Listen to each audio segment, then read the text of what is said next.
Bill Henshaw here again to bring the local constitutional coup and another issue that's been all over the place on public sight lately, but isn't worth a rat's ass as usual.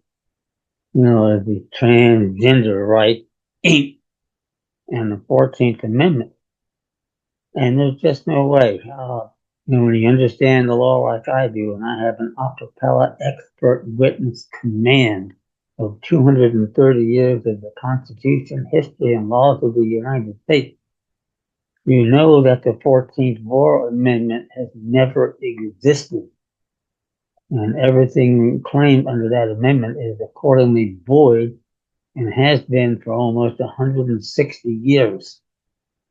Now, the good news, Trump knows it, Bondi knows it, best of all, the current justices on the Supreme Court know it. And with the upcoming term, and hopefully with some younger justices over the summer that Trump appoints, we're going to be in really, really good shape here. But think about that. Transgender rights. I mean, that's a no-brainer on its surface. You simply can't send guys out there to play in girls' sports. Not the way it works. But the true agenda is even eerier and more dangerous than that. Because if you're doing that, you're invoking the 14th War Amendment, which is closely associated with federal regional martial law rules. Send me an email, uwinnincourt@gmail.com, and you'll learn that that's the primary cause, of the continuing disappearance of our Republican form of government of defined and limited powers to be replaced by today's much ballyhooed democracy. 3 wolves and 2 sheep voting on what's for dinner, aka today's elected despotism. Send me an email, uwinnincourt@gmail.com, and I'll tell you all about that. It's going to make perfect sense, and it would have in the mandatory public education system, as you learned it there. But don't feel bad. I didn't learn all those decades ago myself right outside of Washington, D.C., for crying out loud. But that's what's going on here. And that's why Trump issuing all these executive orders as commander-in-chief of the armed forces, against birthright citizens. But then if they're subject to federal regional martial law, what's the problem? The problem is those are all dead entities, and that's exactly what they think you and I are, and therefore we don't have any creator-endowed and alienable rights. So send me an email, uwinnincourt@gmail.com.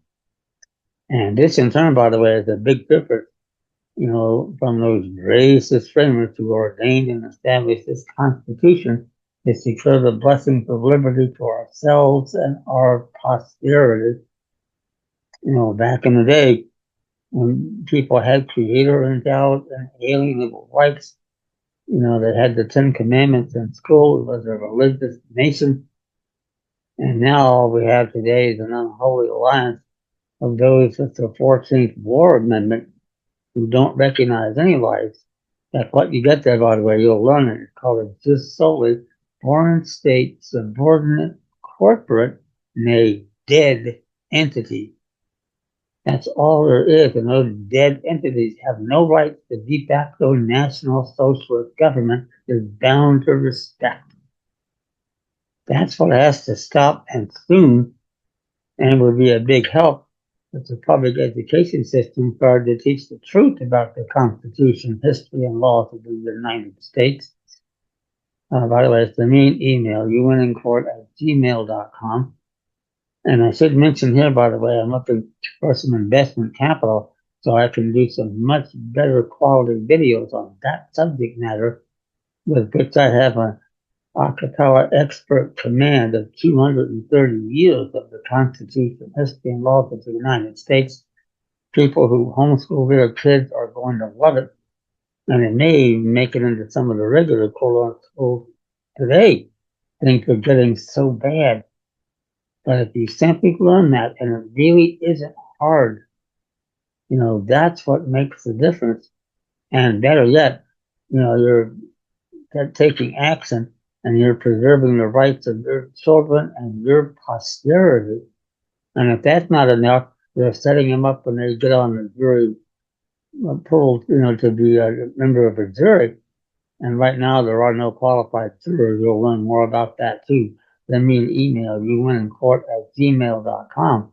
But educated jurors, when they get on a jury, will know they have the power to rule on the facts and the law and take the black robe fucking bastards right out of business, along with all their state bar association attorneys, all of whom are unregistered foreign agents of the City of London, not to mention Vatican City. And we want them out of here as quick as we can get them out. And for me personally, if I'm in charge of the place, I'd love to ship their ass off to El Salvador or Venezuela. What's right is right, to see how this feels and see how they're going to like it. So some big changes are coming. We know that, especially when those younger justices get in there on the U.S. Supreme Court. But you go in there and you invoke rights and set an unopposed record in the trial court. That's fantastic, because now, even in their corrupt system, they're going to lose. Where normally what you get is a directed verdict of guilt against you. And sometimes they fine you for wasting the judicial economy of the court. But you haven't been in a judicial court at any time in your entire life. Once that starts to change, we start to make the movement and get back to relative normal. And that can't happen too quickly as far as I'm concerned. Send me an email, youwinincourt@gmail.com, to learn more. And wow, it's just so exciting. And even at my age, I'll be 77 later this year, this is what I was put here to do. It's a divine gift, and I don't know how I got it, but I did. And, I can just rattle things off. And by the way, it's a lot more than just that, because I can connect a lot of dots, and really put these people in their place. So it's just a gift. By the way, you want to watch a movie on that subject matter, a good Von Hard movie called A Beautiful Mind, about John Nash, who was a mathematician in a different era, who had the same gift, and he was doing things back in the 1950s that they didn't figure out until a long time later. But he knew, and he had that same gift that I have. And coincidentally, he and I both spent some time growing up in Bluefield, West by gosh, Virginia. Different eras, mind you. And I say that, by the way, I heard that when I was down there, when I was very young, 4 or 5 years old, and 8 or 10 years old even. And people would say West by gosh, Virginia. And I didn't get it like I do now, because the Attorney General of the United States, Edward Bates, wrote an opinion at the time complaining about the admission of West Virginia, and it was admitted pursuant to the war powers of Congress. And every fucking state admitted since then. War powers of Congress. That's why you see the yellow fringe around at least the American flag, if not the state flag, because that's the Attorney General ruled in 1929 that yellow fringe is a military standard. And you are subject to the Commander-in-Chief of the Armed Forces. That was never true here until after the war between the states and Reconstruction. We'll learn a lot more about that. Send me an email, youwinincourt@gmail.com. This is exciting as can be here. And we're very near getting some real remedies here. So that said, remember to send me an email, youwinincourt@gmail.com. Tell your friends, get the word out. The quicker we get out there and take action, the faster we get these bastards off our backs. Thank you.